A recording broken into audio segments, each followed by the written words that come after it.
Our next performer is going to spend the holidays handing out Christmas cookies and extremely flattering compliments to one and all. The praiseworthy Kendall Dixon. Good evening. I moved out to Vancouver when I was 21 years old from Ontario with absolutely nothing, because that's what you do when you're 21. And I just assumed everything would work out. And by the second year, I was in trouble. And by Christmas of that year, for a very brief moment, it looked like I was going to be homeless. However, by some miracle, I managed to find a place to live. And in my home, I had a piece of foamy that I slept on and my guitar. And that's it. Now, the funny thing about my guitar is the year before, a friend of mine had taken it upon herself to buy a case for my guitar. And when she was about to do that, she called me up and said, "What color do you want the interior to be?" Very innocently, never having purchased a guitar case, I thought I could pick any color. So I said, well, I don't know, why not baby blue? 2 weeks later, she was extremely upset with me when she informed me there's no such thing as baby blue. She'd been to every store in the Lower Mainland and had been laughed out of every store. Apparently, they come in black and gold, and that's it. So I'm in this apartment with a piece of foamy that I'm sleeping on, and my guitar, which was a very cheap guitar, was in an extremely expensive guitar case. So I meet my neighbor, and it turns out he's a musician. And he suggests that we go to this movie called Tous les Matins du Monde, which is, gorgeous, gorgeous film about a musician, a viola player.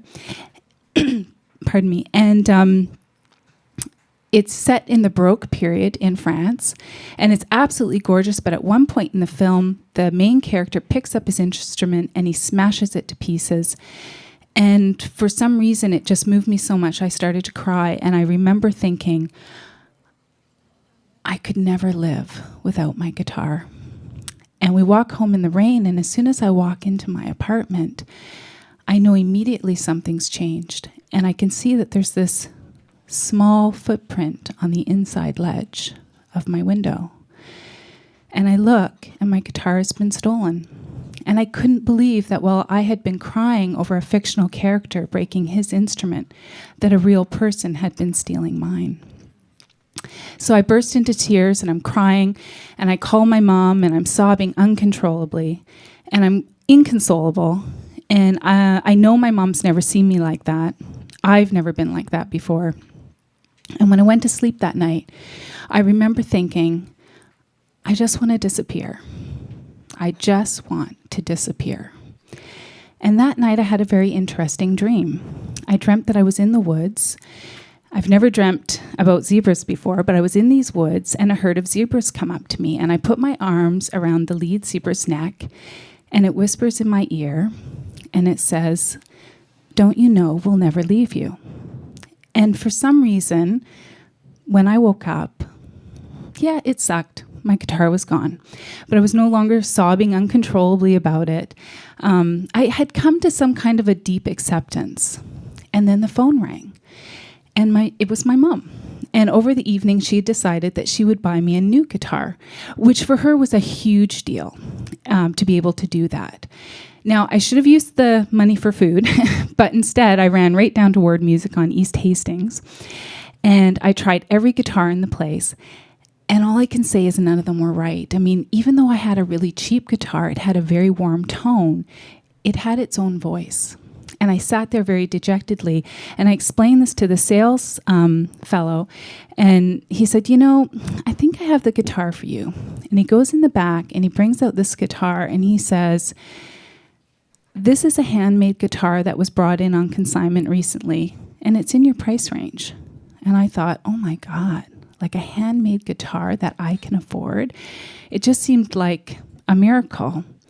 And he said, and the funny thing is, it's made out of zebra wood.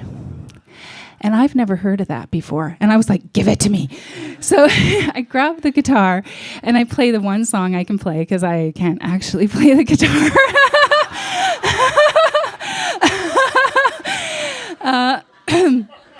And then he says, "Oh, and it comes with a case. And before I can stop myself, I'm like, is it baby blue inside? And then he just looks at me like, you're not one of those girls who's going to say no to the perfect guitar because of the color of the inside of the case. And then he says, I don't know. And he turns and he shouts across the whole store, hey, Mac, is that case baby blue inside? And there's this long pause in which I think I shrink about 50%. And all of a sudden this guy sticks his head out the back of the storage room and he says, yeah, it is. So to this day, I still have what I very affectionately call the blue zebra. And I brought it tonight just to show you.